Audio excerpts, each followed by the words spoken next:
साहित्याचा आवाज तुमच्यासाठी खास या ब्रीद वाक्यासह आपल्या सभोवतालच्या चालू साहित्यिक घडामोडीचा आढावा घेऊन मी दिव्या मेस्त्री आपल्या साहित्य गजर या कार्यक्रमात आपले सहर्ष स्वागत करीत आहे। चला तर मग बघूया ठराविक महत्वाच्या साहित्यिक घडामोडी। मराठी ग्रंथ संग्रहालय ठाणेतर्फे विविध साहित्य प्रकारासाठी राज्यस्तरीय श्री स्थानक साहित्य पुरस्कार 2025 योजना जाहीर। कुंडल कृष्णाई प्रतिष्ठानतर्फे वेगवेगळ्या साहित्य प्रकारातील पुस्तकांसाठी पुरस्कार योजना जाहीर। लेखक तानाजी धरणे लिखित संघर्षमय हृदयस्पर्शी हेलपाटा या कादंबरीचे समीक्षण वाचन। मराठी ग्रंथ संग्रहालय ठाणे तर्फे विविध साहित्य प्रकारासाठी राज्यस्तरीय श्री स्थानक साहित्य पुरस्कार 2025 योजना जाहीर। मराठी ग्रंथ संग्रहालय ठाणे या शतकोत्तर रौप्य महोत्सवी संस्थेच्या वतीने इसवी सन 2017-2018 पासून राज्यस्तरीय श्री स्थानक साहित्य पुरस्कार सुरू करण्यात आले आहेत। विविध साहित्य प्रकारासाठी सदर पुरस्कार दरवर्षी देण्यात येतात।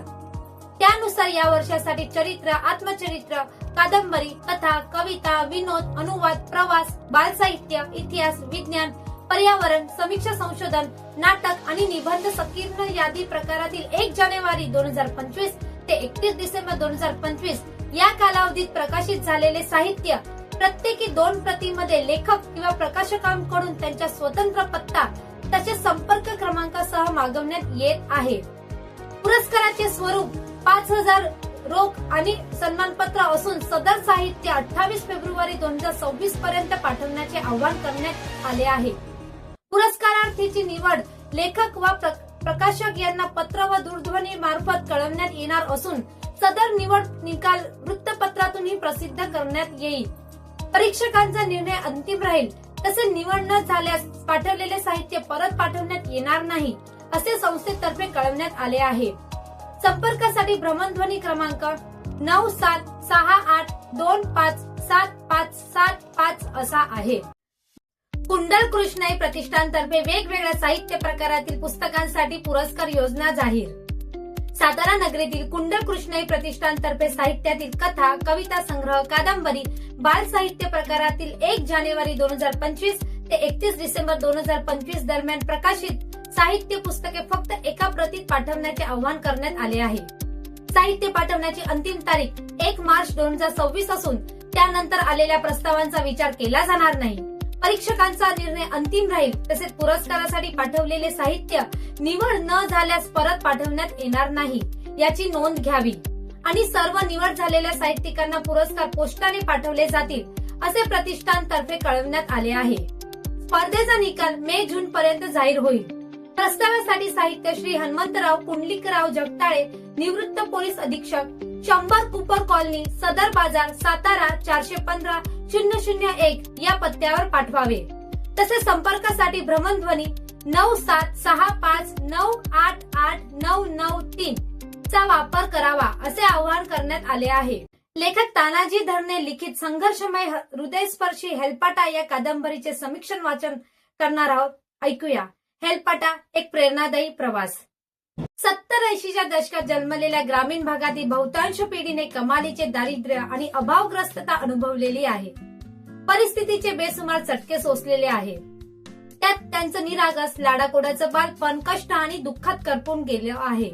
तथापि कुटुंबियाच्या या जीव घेण्या कष्टाच्या जगण्याला घरातूनच शिक्षणाचा एखादा रसरशीत अंकुर फुटावा हे उमेदीचा आशेचं रोपटं वाढताना अनेक संकटे यावीत, हाल अपेष्टा वाटायला याव्यात, परंतु त्यात स्वतःचे आई वडील, एखादा मोठा भाऊ बहिणी, नात्यातली काही माणसं, शिवाय समाजातील काही चांगल्या माणसाच्या सोबतीने हा प्रवास सुखकर व्हावा आणि अपरिमित कष्ट, वेदना आणि अपमानाचं हे जीवन हळूहळू मार्गी लागावं असा हेलपाटा या कादंबरीचा मुख्य गाभा सांगता येईल।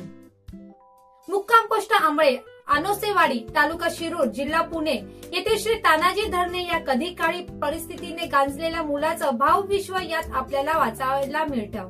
हेलपाटा ही कादंबरी खरं तर श्री तानाजी धरणे यांच्या शिक्षण आणि नोकरी लागेपर्यंतच्या कालखंडातील जगण्याचं एक खंडित वास्तव्य आहे असे म्हणता येईल। त्यात गुरढोरं, शेळ्या, मेंढ्या, कोंबड्या, मांजरी आहेत। शेतीमातीत ते अपरिमित कष्ट आहेत। निसर्गाचे मनोहरी विभ्रम आहेत।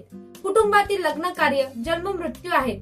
पोटाची 2 वेळची खळगी भरण्यासाठी केलेली भ्रमंती म्हणण्यापेक्षा फिरफिर आहे। जगण्याच्या या हेलपाट्यात लेखकाच्या शाळेत जाण्याच्या परिपाठात येणारी खंडता आहे। परिस्थितीच्या रगाड्यामुळे येणारी मनाची व शरीराची झालेली विलक्षण पायपोळ आहे. आई वडील भाऊ बहीण यांच्या नात्याचा मनोहारी गोप आहे. तत्कालीन समाज जीवन आणि परिस्थितीचे नेमके चित्रण यात वाचावयास मिळते.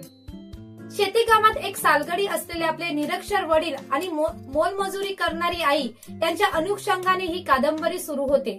हळूहळू लेखकाचे कुटुंब, कुटुंबातील आणि परिसरातील वातावरण, घरची कौटुंबिक परिस्थिती, जगण्याची होरपळ आपल्या परिचयाची होते.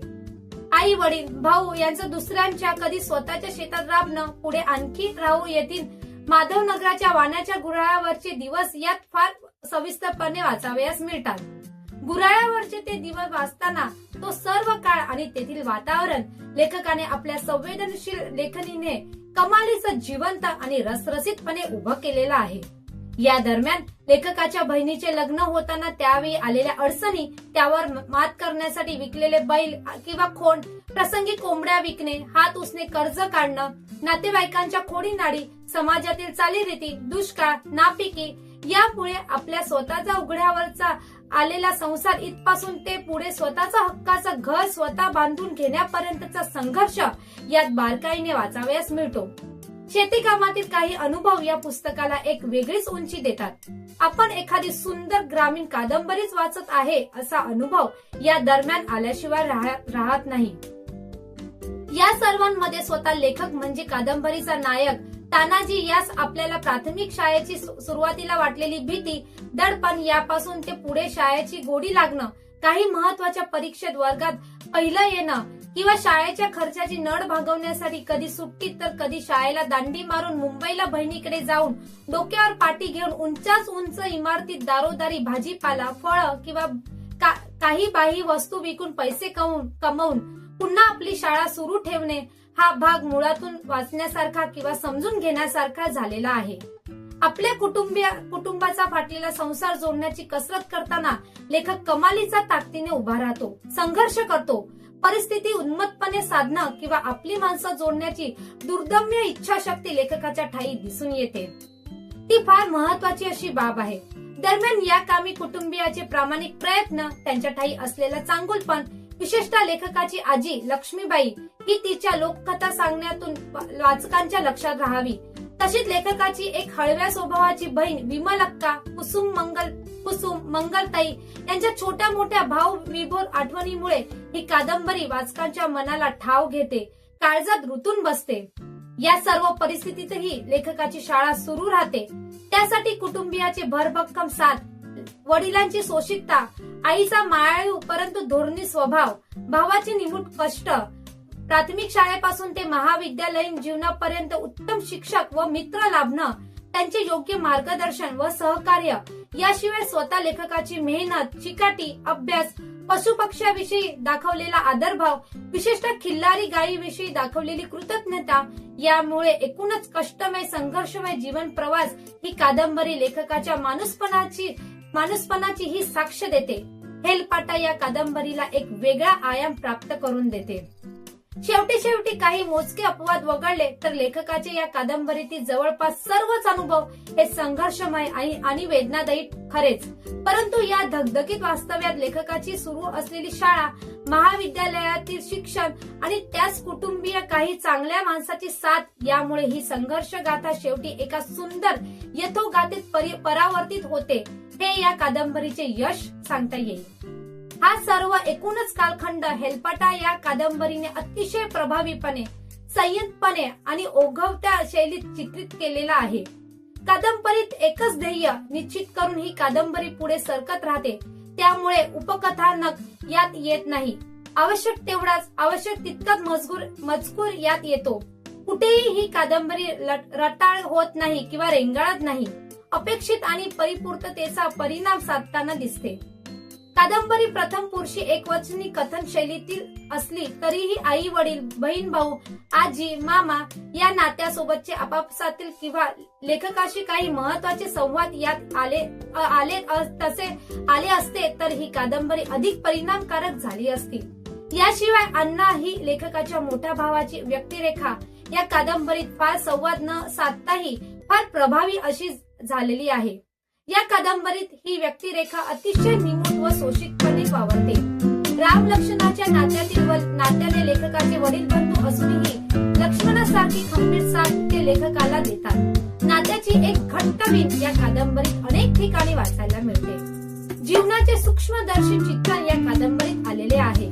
त्या सर्व अनुभव आणि प्रसंगाची वाचक या कादंबरीत मनाने गुंतून जातो. काही प्रसंग तर मनाला थेट स्पर्शून जातात. मंगलताईच्या बाळाचा मृत्यू, आजीचा पैसे कमवण्याविषयी दिलेला लाख मोलाचा उपदेश, भाऊच्या पायातील खुरप, हेलपाटा कादंबरीमधील असे अनेक प्रसंग काळजात गुंतून बसतात, अस्वस्थ करतात, अंतर्मुख करतात. कारण ही सर्व परिस्थिती सत्य म्हणजे वास्तव आहे.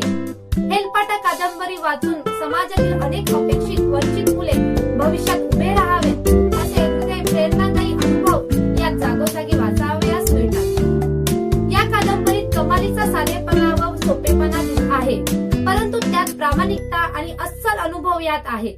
यात कुठेही परिस्थितीमुळे आलेले रडगाणे नाही, आक्रस्तामुळेपणा तर औषधालाही नाही. आहे ते सर्व खरं नितळ व प्रामाणिक अनुभवाचं. त्यामुळे ही कादंबरी वाचकाचं मन हेलावून टाकते.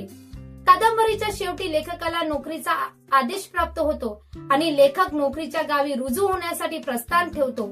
आपल्या या मुलाच्या यशाने लेखकाचे वडील म्हणजे शांत संयमी स्वभावाच्या भाऊंना आपण जग जिंकल्याचा आनंद होणं या ठिकाणी ही कादंबरी संपते.